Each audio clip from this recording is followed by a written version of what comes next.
Hi, welcome to the video. I'm Kiri and you're watching the Christchurch Review of Books YouTube channel, and today another review. Now I was going to do a long rambling review telling the plot of this book, but why bother? I'll just have a few thoughts. It's been about a week since I finished reading it, and my thoughts on it have changed slightly over that time on reflecting on it. So the book today is Chasm City by Alastair Reynolds. Now, Alastair Reynolds has become a go-to name for widescreen, big idea space opera. Some people call it gothic space opera. He has lots of characters, lots of pieces on the board, and he's really good at populating his stories with space pirates or space captains and space habitats and planets and colonies and all the usual stuff you find in space opera. Within the Revelation space universe, which he's most famous for, he's done a couple of different series. He's done other standalone books, and he's a well-regarded author. He's been published for about 25 years now, and his very first book was Revelation Space, which basically started his series. And within the Revelation Space universe, he's put out this book, Chasm City. It was his second, I believe, novel actually published. And this is a standalone, well, mainly standalone. Shares the universe with Revelation Space and introduces a lot of features and details a lot of features that were just merely passed by in the original Revelation Space book. Now, what's it about? It tells the story of Tanner Mirabelle, a former soldier and a kind of a corporate security goon, and his quest to catch up with a gentleman called Agent Riovich, I believe his name is. We start on the planet of Sky's Edge, which is a colony planet which has been more or less, factions on the planet have been at war with each other more or less since the colony was founded. Tanner and his friend Dietling are in pursuit of a gentleman who basically killed their boss's wife and caused a lot of mayhem. And this person is Agent Riovich. They track him down to a space elevator base station. If you know the concept of space elevators, giant, massive cables that go up into space and reduce the cost of launching things into orbit. You just need a whole lot of advanced technology to make them work. Anyway, in the proceedings to track down this Riovich guy, they meet up with other contacts, and we're introduced to this kind of religion on Sky's Edge, which is based on one of the founders of the colony. And this religion has been infecting people with a indoctrination virus, which makes them have visions or whatever about their founder of their religion, a gentleman called Sky Houseman or Skylar Houseman. This comes important later.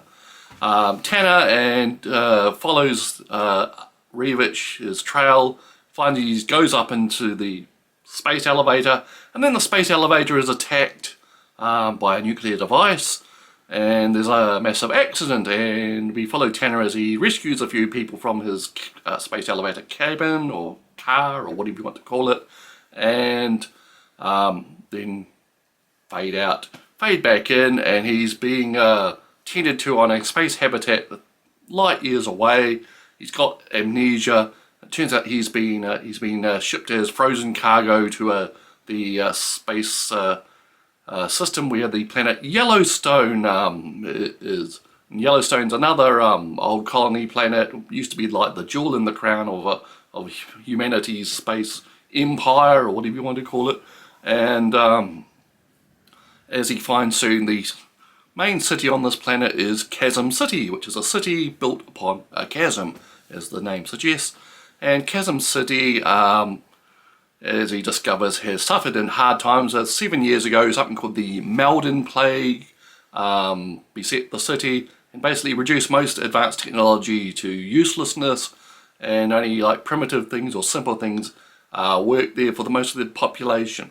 Now, after his brief sojourn on the space habitat, he's tended to by these nun-type people, has a bit of run-in with the gentlemen on that space habitat who aren't treating the woman very well. and he gets the undying loyalty of a nun there, and he eventually travels down to from the space habitat to lower orbit, and then on to Yellowstone itself. And this entire process takes about a third of the book before he even reaches Chasm City. Now when he reaches Chasm City, I found the book kind of fell apart for me. Chasm City itself is a cliched cyberpunk, scrungy, ground level type society where everyone on the street are all hustlers and market stall holders and criminals and what have you, and there's like a wealthy level literally above them in the canopy area of the city, which has a big dome type thing over it, and there's like and the buildings have been distorted by the melding plague, and the melding plague is blamed for a lot of stuff, but strange enough, the melding plague doesn't really play a huge part in the book until quite near the end, where we discover its origin, well, possible origin. Now, like I said, the city itself was a massive disappointment to me. I thought there was such a possibility there for him to investigate all sorts of things, but it's just cliche stuff. He, of course, meets up with the wrong people, becomes a target of a hunt.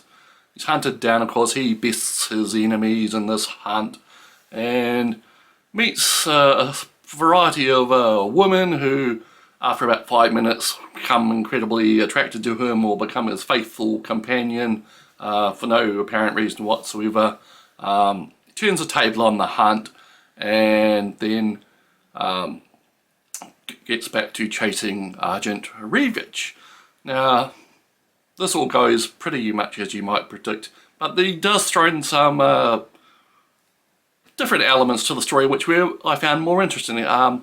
The indoctrination virus which he picked up on Sky's Edge gives him flashbacks to the life of Sky Houseman.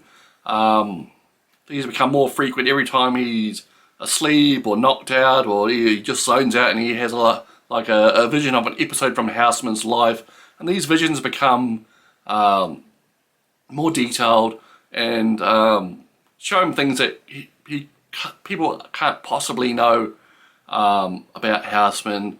And we see Houseman's life from when he was a small child to when he's the captain of a fleet of colony vessels on the way to what became Sky's Edge, named after him. These bits became probably the most interesting part of the book. They were more interesting than the details of going on at Chasm City anyway. And eventually these storylines meld. It's quite predictable what's really going on, why these visions are playing in Tanner's head. There's a few twists, but you probably see them coming. Like I said, Reynolds is best at the space opera type side of things, and Chasm City is mainly set on Chasm City. Things don't really get interesting again until Tanner and his newfound pals in the city kind of go into a subterranean adventure towards the end of the novel, and they eventually find something down there which I'm not going to spoil. Overall, I thought I was disappointed by this book. So much potential there, it's just wasted with silly cliches, and there's action scenes which really fall flat. I like the mystery aspects, the descriptions of technology and civilizations are great.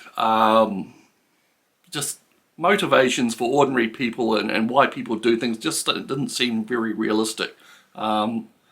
Tanner himself seems a bit of a flat character. He's not much to him, even though we find out mysterious parts of his past on the ride.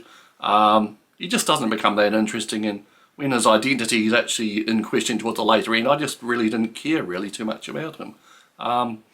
It's entertaining, it kept me entertained, I guess, but since finishing it, I've just really turned against it, really. So that is Chasm City by Alastair Reynolds. Could have been much better. I think it really shows it was one of his earliest books. He may have been writing this one even before the original Revelation space.